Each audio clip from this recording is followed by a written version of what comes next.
दोस्तों को देना चाहता है। इसलिए ये बिल लेकर के आया गया है। पूरे मुल्क में इस बिल के खिलाफ एहतजाज हो रहा है।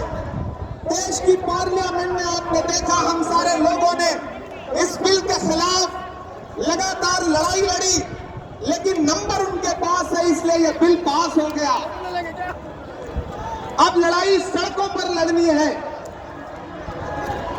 देश की माननीय उच्चतम न्यायालय में, सुप्रीम कोर्ट में ये मुकदमा ऑलरेडी पेंडिंग है और मुझे पूरा यकीन है कि हमारे देश की सुप्रीम कोर्ट इंसाफ जरूर करेगी। महान बादशाह सिकंदर ने जब यूनान फतेह किया तो जीत का जश्न मनाने के लिए वो शहर की सड़कों पर निकला, तो उसने देखा कि पूरा शहर जश्न मना रहा है, लेकिन एक फकीर इंसान सड़क के किनारे बेसुध होकर के सो रहा है। सिकंदर को गुस्सा आया।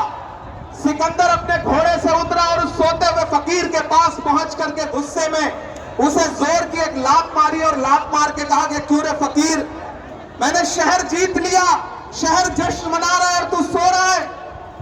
तो उस फकीर ने उन्हीं आंखों से सिकंदर की तरफ देखा और देख करके कहा कि शहर फतेह करना बादशाहों का काम है, लेकिन लात मारना गधे का काम है।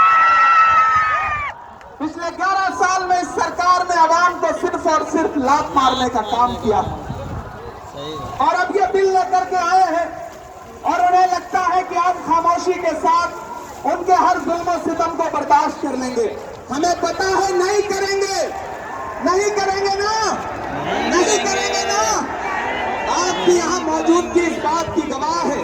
मुझे पता है धूप बहुत ज्यादा है, इसलिए हजारों की तादाद में लोग दरख्तों के नीचे किनारे बैठे हुए हैं, वो बीच में नहीं आए, लेकिन फिर भी आज पूरा पटना, पूरा बिहार जाम हो चुका है।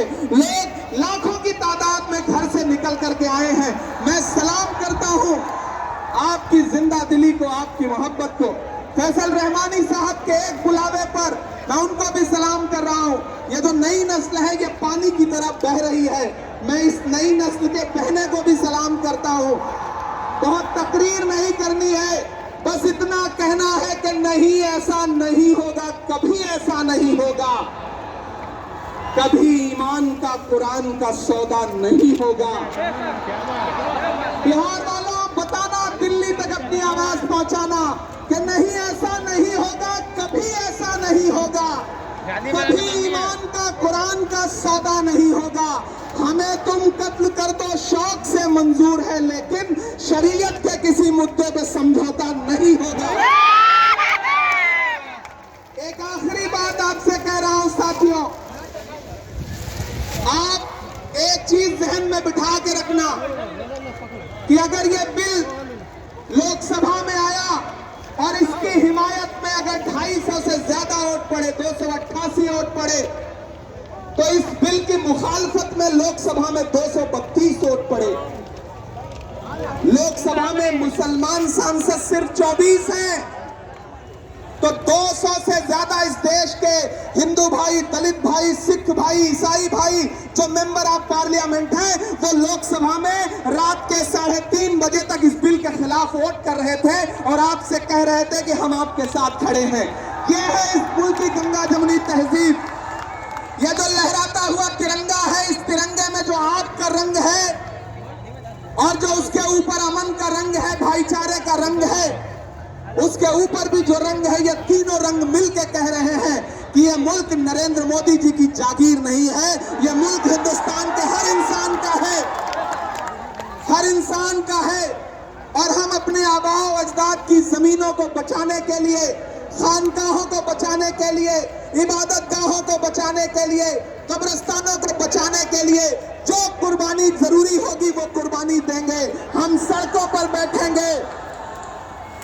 मैं सरकार से कहना चाहता हूं कि जमहूरियत अकड़ से नहीं चलती है जिल्ले इलाही, जमहूरियत इस किताब से चलती है।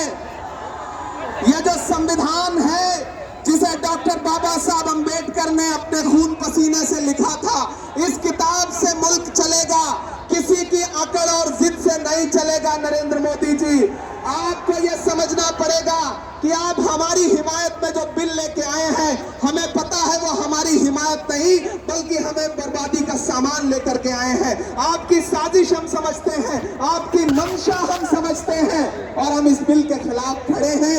आज यहाँ पटना के ऐतिहासिक गांधी मैदान में बस इतना कह के जा रहा हूँ, वक्त बहुत कम है, बोलने वाले बहुत ज्यादा हैं।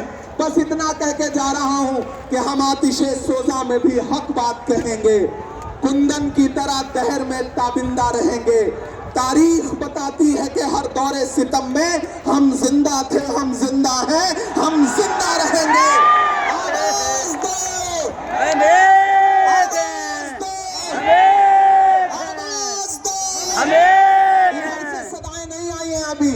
आवाज दो, हम एक हैं, हम एक हैं, हम एक